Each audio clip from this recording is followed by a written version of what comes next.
Assalamualaikum warahmatullahi wabarakatuh. Kami dari kelompok 4 ingin mempresentasikan hasil tugas observasi kami di mata kuliah Rekayasa Lalu Lintas. Perkenalkan, nama aku Vansa Farsal Awal. Saya Hendrik Sofa. Saya Siti Alianova Fikraningrum. Saya Sima Anjani Putri. Saya Dwi Wahyu Ramadhani. Ya, dari hasil observasi kami yang melatar belakangi kami untuk melakukan observasi, yaitu lalu lintas merupakan bagian penting dalam kehidupan masyarakat, terutama di kota-kota besar juga. Seiring dengan bertambahnya jumlah kendaraan dan perkembangan infrastruktur, berbagai masalah lalu lintas seperti kemacetan, kemudian kecelakaan, serta hambatan samping sering terjadi. Salah satu jalan utama yang mengalami permasalahan tersebut adalah Jalan Soekarno-Hatta yang kami observasi kemarin dan kami survei. Jalan Soekarno-Hatta memiliki peran strategis dalam sistem transportasi kota, sehingga perlu dilakukan analisis terhadap bentuk geometrinya, kemudian volume lalu lintasnya, serta hambatan samping yang terjadi. Dengan memahami faktor-faktor, dapat dirancang strategi rekayasa lalu lintas yang lebih efektif, kemudian juga untuk meningkatkan kelancaran dan keselamatan transportasi di wilayah tersebut. Untuk rumusan masalah yang kami ambil, yaitu yang pertama, bagaimana sih bentuk geometri jalan di Soekarno-Hatta. Kemarin kami sempat survei itu bagaimana tata letaknya, kemudian juga berapa volume arus lalu lintas pada Jalan Soekarno-Hatta. Kami kemarin pakai aplikasi untuk menghitung volume lalu lintasnya, kemudian juga berapa besar hambatan samping arus lalu lintas pada Jalan Soekarno-Hatta. Kemudian tujuan daripada penelitian ini yaitu juga untuk yang pertama menganalisis bentuk geometri Jalan Soekarno-Hatta, kemudian menghitung volume arus lalu lintas pada Jalan Soekarno-Hatta, 3. menilai besarnya hambatan samping terhadap arus lalu lintas di Jalan Soekarno-Hatta. Pengertian, rekayasa lalu lintas adalah pengelolaan dan perencanaan lalu lintas di jalan raya untuk menciptakan kondisi lalu lintas yang aman dan lancar tanpa biaya besar.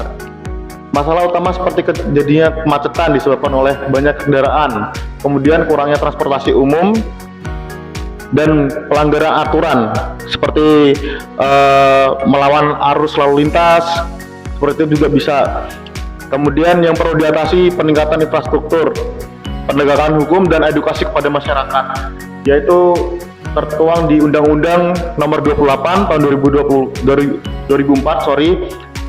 Jalan berperan penting dalam mendukung ekonomi dan sosial. Sementara solusi untuk persoalan lalu lintas meliputi pembangunan jalan sesuai kebutuhan, membatasi jumlah kendaraan, atau menggabungkan kedua pendekatan tersebut. Yaitu bisa diatasi dengan transportasi umum seperti BRT, itu bisa diatasi. Jadi kemudian untuk klarifikasi menurut fungsi jalan terbagi atas Bina Marga 1997. Yang pertama, jalan arteri, yaitu jalan yang melayani angkutan utama dengan ciri perjalanan jarak jauh, kemudian kecepatan rata-rata tinggi dan secara efisien, seperti Pantura contohnya. Kemudian yang B, jalan kolektor yang melayani angkutan pengumpul pembagi dengan ciri-ciri perjalanan jarak sedang, kecepatan rata-rata sedang, dan jumlah jalan masuk dibatasi 5. Kemudian jalan lokal, jalan yang melayani angkutan seperti dengan ciri-ciri perjalanan jarak dekat, kecepatan rata-rata rendah, dan jumlah jalan masuk tidak dibatasi. Kemudian selanjutnya akan dilanjutkan oleh rekan saya, silahkan. Ya, terima kasih pada rekan saya Mas Vansa. Kali ini saya akan meneruskan dari presentasi yang dilakukan Mas Vansa, yaitu bagaimana menurut MKJI 1997. Menurut MKJI 1997, kapasitas didefinisikan sebagai arus maksimum yang melewati suatu titik pada jalan, bebas hambatan yang dapat dipertahankan persatuan jam dalam kondisi yang berlaku. Untuk jalan bebas hambatan tak terbagi, kapasitas adalah arus maksimum 2 arah, kombinasi 2 arah. Sedangkan untuk jalan bebas hambatan terbagi, kapasitas adalah arus maksimum terlajur. Next, yaitu adalah volume lalu lintas. Volume lalu lintas adalah jumlah kendaraan yang melewati suatu titik atau garis tertentu pada penampang jalan. Data tentang volume lalu lintas ini sangat penting dalam proses perencanaan, desain, manajemen, dan pengoperasional jalan sesuai dengan yang diungkapkan oleh Sukirman 1994. Sukirman 1994 juga menjelaskan bahwa volume lalu lintas menunjukkan beberapa banyak kendaraan yang melintas di suatu titik pengamatan dalam waktu tertentu, seperti sehari, sejam, atau bahkan semenit. Untuk menentukan jumlah dan lebar jalur, satuan volume lalu lintas yang sering digunakan adalah lalu lintas harian rata-rata, volume jam perencanaan, dan kapasitas jalan. Next, kondisi lalu lintas.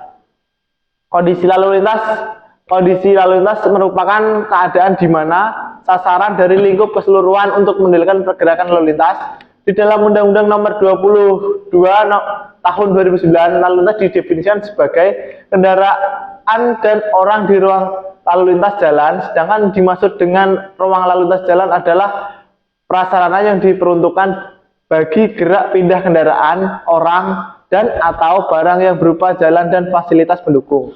Pemerintah mempunyai tujuan untuk mewujudkan lalu lintas dan angkutan jalan yang selamat, aman, cepat, lancar, tertib, dan teratur, nyaman, dan efisien melalui manajemen lalu lintas dan rekayasa lalu lintas.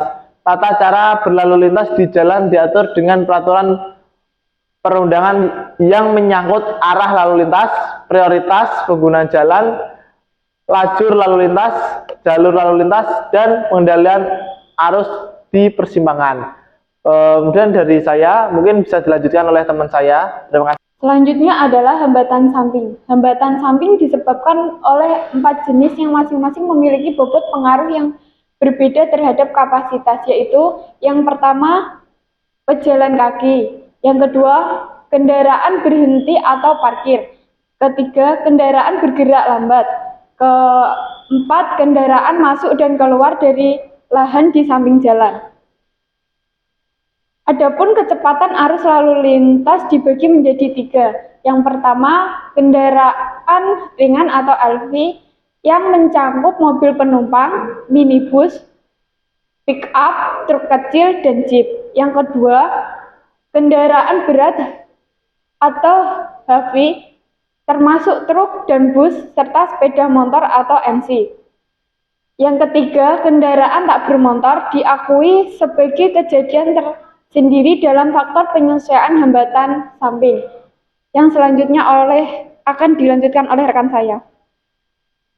Untuk metode penelitian yang digunakan adalah metode survei dan pengumpulan data, di mana penelitian ini bertujuan untuk menganalisis kondisi jalan lalu lintas di Jalan Soekarno-Hatta, serta mengklasifikasi menurut arah dan jenis kendaraan.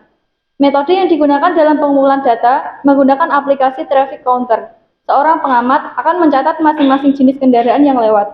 Lokasi penelitian dipilih karena ingin mengetahui kepadatan lalu lintas dan tingkat kecelakaan di Jalan Soekarno-Hatta. Next, alat yang digunakan adalah kamera atau video recorder. 2. Aplikasi penghitung lalu lintas atau traffic counter. 3. Alat tulis berupa buku dan ballpoint. 4. Formulir observasi atau aplikasi pencatatan data. Kemudian akan dilanjutkan oleh teman saya. Untuk kesimpulan yang sudah disampaikan oleh teman-teman saya tadi, yaitu penelitian mengenai Jalan Soekarno-Hatta menunjukkan bahwa jalan tersebut memiliki bentuk geometri yang umumnya lurus dan lebar. Dirancang untuk memfasilitasi arus lalu lintas serta mengurangi risiko kecelakaan. Volume arus lalu lintas pada jalan ini bervariasi, terutama pada saat jam sibuk dapat mencapai ribuan kendaraan per jam. Dengan data tersebut diperoleh melalui perhitungan lalu lintas atau traffic count.